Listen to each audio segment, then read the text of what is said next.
In this tutorial, we're really geared towards those that are editing sports videos, especially videos we don't shoot. These are videos that usually parents or other students are taking and sending in. And we're going to work on how to reorient and do our best to keep our subject that we're trying to track towards the center of the screen. That's a locked on stabilization using the free aspects from the tracker in Final Cut Pro. And I have to give massive acknowledgement to Cody, Wanner, and Brad West, whose videos are going to be linked down below. I'm really building on what they have put out there and bringing on an extra layer of what I've discovered doing sports videos, where there's a lot of dynamic movement that happens really, really quickly. And when I'm not behind the camera, because parents do sometimes forget that they're recording and actually start watching live, and that can create all sorts of variability.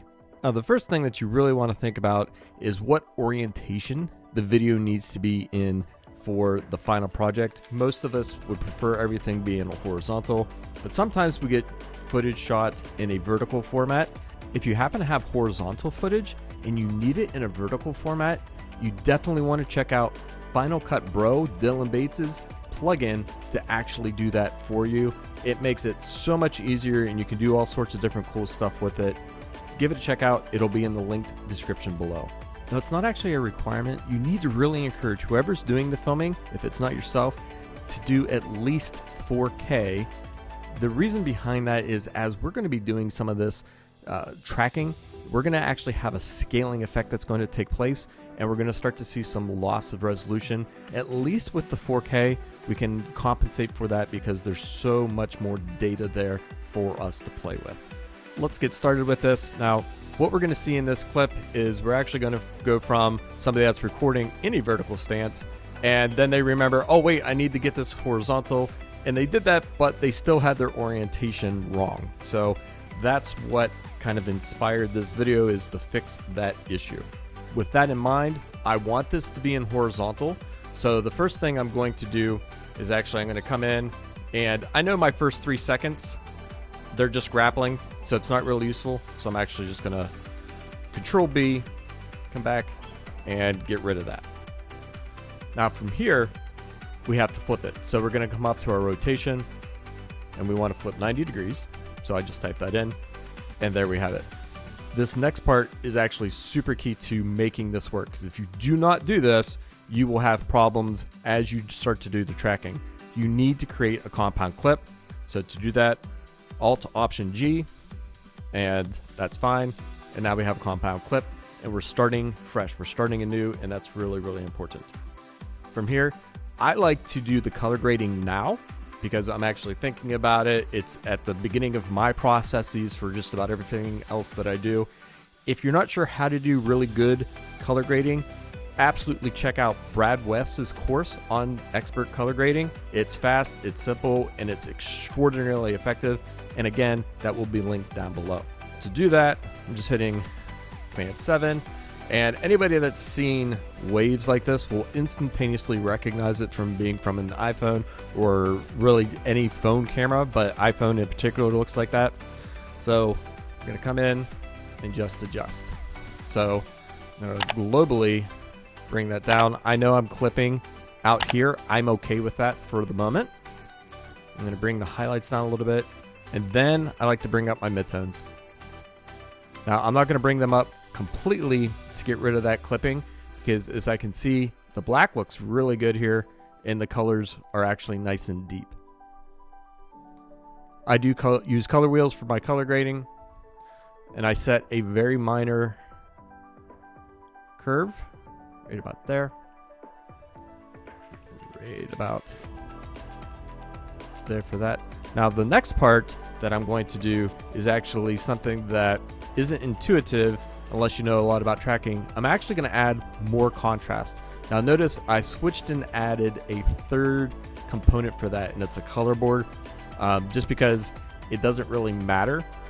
This isn't going to stay. This is going to go away. I'm adding this to make the tracking better. By simply adding a color board, it will actually make it easier to turn off later, and I do that after I do my color grading, just because then everything just flows right through. Now from here, we need to figure out our scaling. If your scaling fits to your screen, then you can go to a -150, maybe a -125. But for most sports, when we do this rotation, I find that -200 is the sweet spot. You may have to go bigger. What you do not want to do is to come down here to the spatial conform and change it. Leave it as fit. Moving along. Next thing I like to do is I get rid of the audio because I don't want to hear that as we're going through stuff and it just becomes a jumbled mess. For our next step in 7, we're going to hit Alt Option, click on our clip, and then drag to the side. Notice it's to the side. That's actually extraordinarily important. Don't drag it on top. If you do happen to drag it on top, it's not the end of the world if you move it. If you do that before you actually start doing your tracking, but it needs to be the side. Anything on top will mess up the tracking. All right, step 8, because we're dealing with athletes, and at some point in the scene, we can usually isolate them. So right there, we have the wrestlers isolated, but if you notice, the guy in red is also super close to the ref, and he's the one we actually want to track. So I'm going to look to see if I can't get him a little bit more isolated. And right there.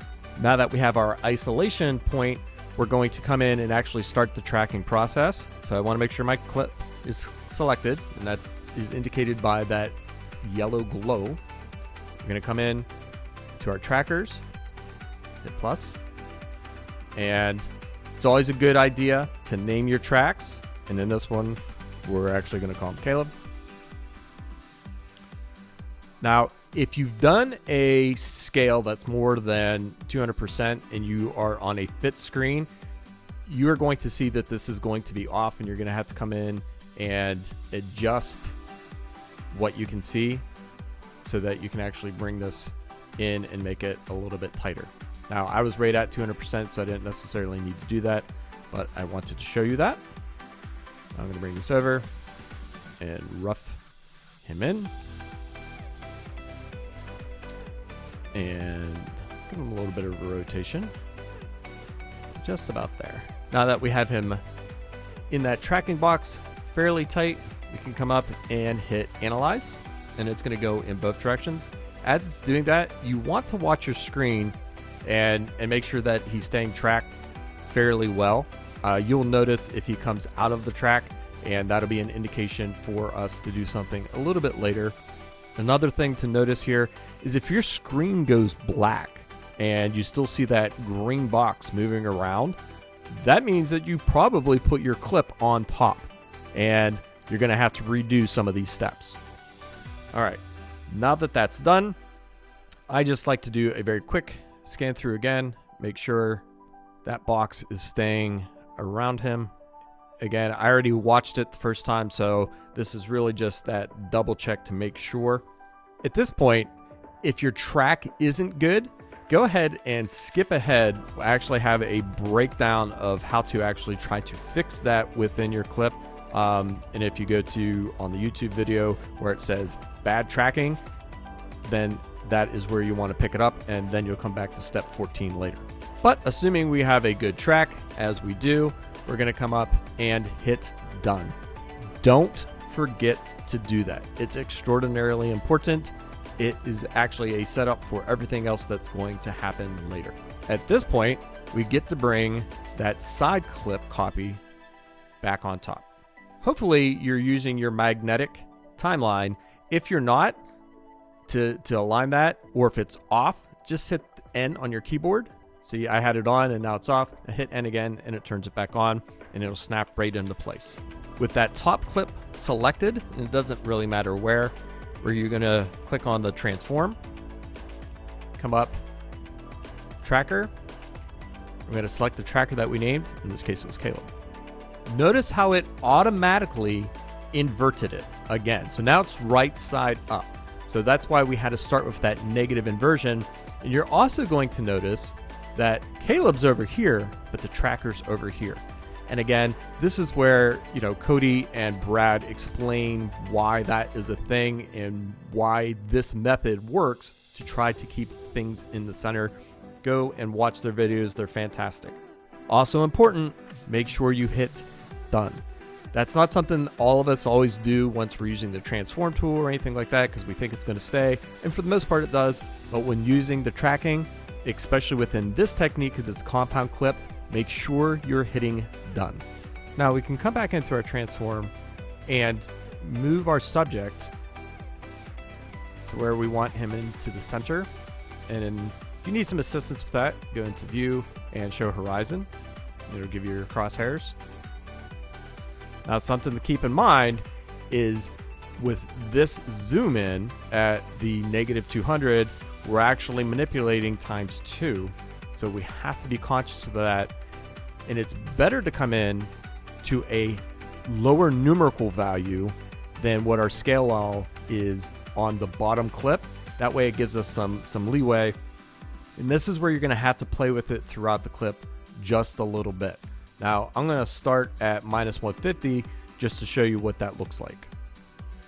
Now, instantaneously, what you see is we're out of room on the bottom, and that's why it's appearing on the top. We're too zoomed out, and this is putting in filler. So we have to fix that. So let's try what 165 looks like. There's still a little bit there, so maybe -175, and that seems to fill it. Question is that good for the rest of the clip? And the answer is, well, right there at the beginning, it's not. See it in the upper corner? Now, you could go in and tighten that up more, or if you want, you can bring this up. Because remember, we're dealing with footage that's not super great in terms of being static. Parents are looking away, so you're going to be bouncing all over the place. But now I just grab hold of my playhead, and now what I'm looking for is, does my subject stay in screen, or importantly enough, most of him stay in screen for the entirety of what we're trying to look at? And the answer is ultimately yes. We lost his head back here a little bit, but he also could probably slide down just a little and be perfectly fine. And again, just grabbing hold of that playhead, clicking and holding so I can see what's happening throughout the clip. So at -175, we're doing pretty good, but watch the tracker. It's adjusting to how we moved the screen. So he's not staying exactly centered, as you'll see when Brad and Cody talk about what they're doing in their videos. Because again, sports with that dynamic range and parents filming aren't necessarily keeping the subject as close to center as possible, you're going to see a lot of variability. If you have really tight footage where, you know, they're dynamic and they're still moving all over the place, but for the most part, as shot, they're staying centered, and you just want to tighten that up more, this technique will work for that. But that's not exactly what we always get when we're trying to edit other people's footage. And at this point, the objective is keep them as close to center as possible, but on the screen without showing that clipping that we saw, again, if we were at -150. This is where I come in and select that color board, and I just turn it off. I have to do that on both clips. From here, I usually do this on the bottom one. I'll bring the sound back to whatever level I needed it at. In this case, with wrestling, gets a little bit loud, so I'm going to go at -5. For the rest of what I usually do, I need to make this a compound clip. So again, Alt, Option G, new compound clip. And that locks that all into place. Now we don't have to worry about everything that we had done before, and we can edit as normal. And the reason, again, within sports, you know, I don't keep in a lot of dead time or out of place time. So right there, they both went out of bounds. So that's not good because the ref's about to call them back, and there they are. So then I bring it back to where they are. Again, just Control B for blading, and I get rid of that. Without having made that compound clip, you can mess things up if you aren't careful. So that's how you actually can accomplish that 90-degree flip, make it stick, and within sports videos, use that tracking to keep our athletes on screen, especially when we don't have the best of footage to work with, without losing too much resolution if it's originally shot in 4K. So what happens if we actually get a bad track? So what does that look like? How do we accomplish and work with that? So we're going to walk through those steps, and we're going to just do it really fast. So I'm just clipping here at the beginning, Control B, getting rid of that because I don't need it for that first 3 seconds. We're going to come in. We're going to rotate,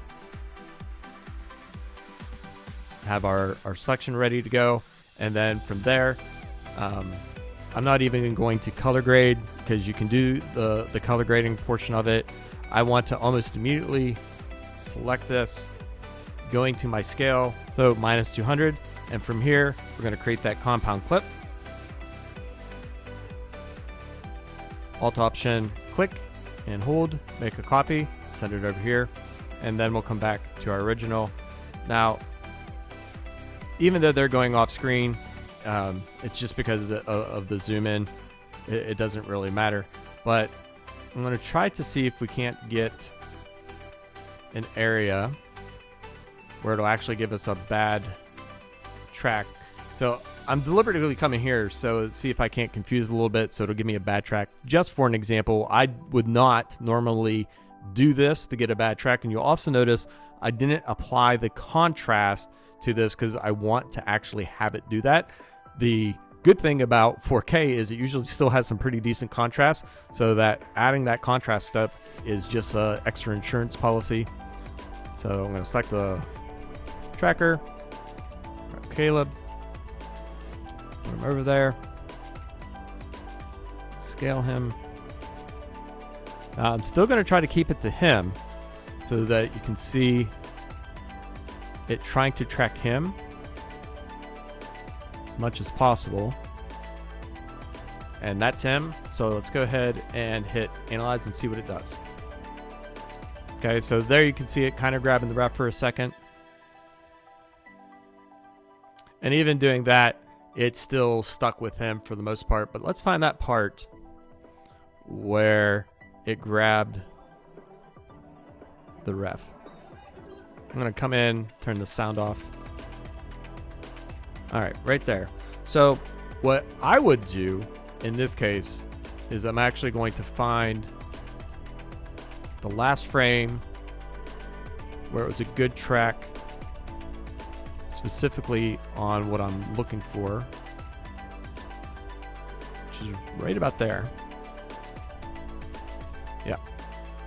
Now from here, I'm going to bring this clip on top, and then I'm going to tell it to hide. Now you're going to notice in just a second that didn't affect the bottom clip. The tracking's still good and it's still alive. But if you left it visible and continued on, it could create other issues. Now from here, because I'm in the good tracking part, I'm just going to hit Shift Command B so that I cut through all of the layers.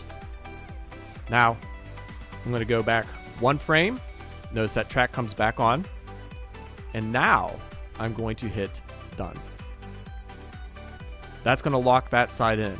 From here, I'm going to pick up both of these top clips and slide them off. Now sliding those off, we are doing that just to preserve that copy, and we don't have that issue of trying to track with something on top. When we come back in, we're going to have our clip that is still showing the tracker if we look over here, but it's not actually tracked. I like to make sure that it's not there, but you don't have to. You can actually just come in, hit that, and then this would be, and this is why the labeling is important. Let's call it Caleb 2 because it's the second part. And now we have all of that to redo, and about there. And come up and hit Analyze. Again, we can give that a quick visual scrub. Does the tracker stay on them? That looks good. We're going to come up and hit Done. Now we come back, select both of these, and bring them back into place, and hit that V key to re-enable them. from here, it's the same as before with the other steps once you hit done. So I would go back and take a look at the rest of the video where you had left off originally. If this was useful, please hit that like button and be sure to subscribe for other useful tips on how to edit your sports videos. Thanks for watching.